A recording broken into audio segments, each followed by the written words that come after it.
When I was 13, my mom got diagnosed with multiple myeloma, bone cancer.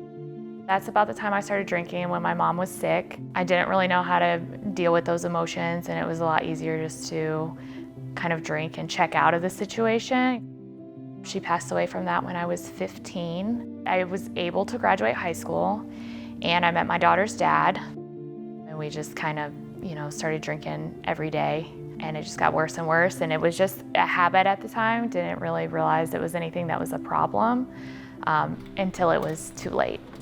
My daughter's dad and I separated, and it was a whole different world not having somebody there to tell me, you've had enough. So I just took it way out of control, and I wouldn't stop drinking until I was asleep.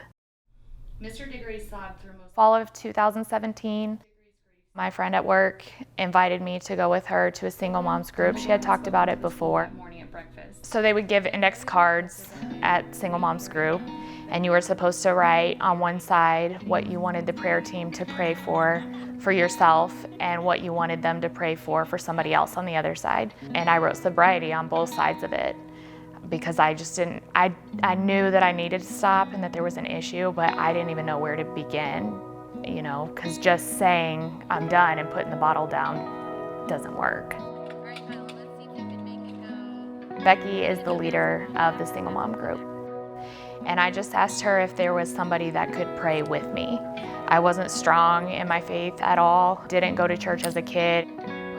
After the first night that I messaged Becky, she invited us over for dinner, and we started coming over more often and, just kind of talking about stuff. And the very first time that I got sober, I was having, a lot of detox symptoms. I was really sick and having a bad headache, and my blood pressure was really high.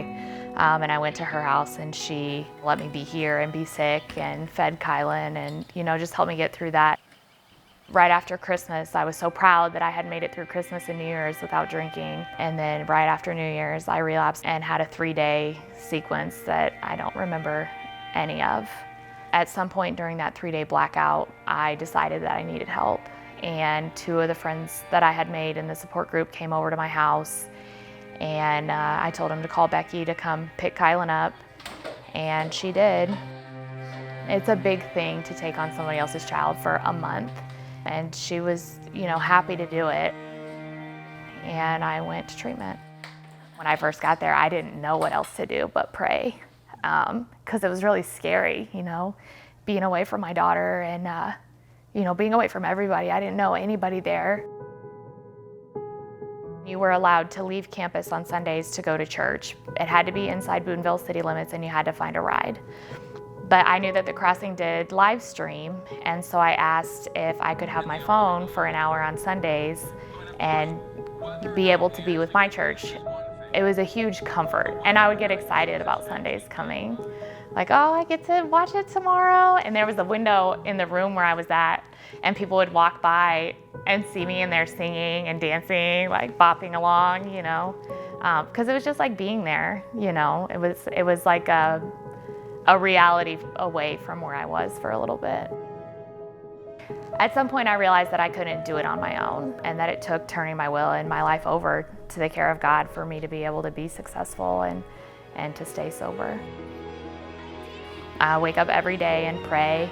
I've got a support group in town that I go to, at least 3 times a week, and I always just remember that, God is there, and as long as I'm willing to trust in Him, things will keep moving forward as long as I remember to put my work in for Him and just keep one day at a time.